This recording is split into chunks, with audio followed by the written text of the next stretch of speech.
Selamat ulang tahun keempat Sri Kandi Gebyar Nusantara. Saya menerima amanah sebagai pembina bukan tanpa alasan. Saya melihat sebuah organisasi yang unik, dipimpin oleh perempuan pebisnis yang cerdas berintegritas, namun tetap rendah hati dalam laku dan karya. Di tengah zaman yang gemar menonjolkan diri, Sri Kandi Gebyar Nusantara memilih jalan sunyi, sepi ing pamrih, rame ing gawe. Bekerja nyata tanpa riuh, mengabdi tanpa menuntut pujian.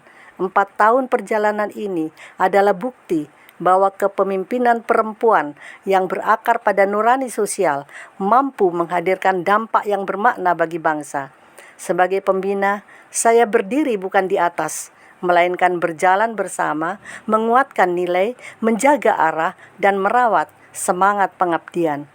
Dirgahayu keempat, Sri Kandi Nusantara. Teruslah tumbuh dengan hati, melangkah dengan kerja nyata.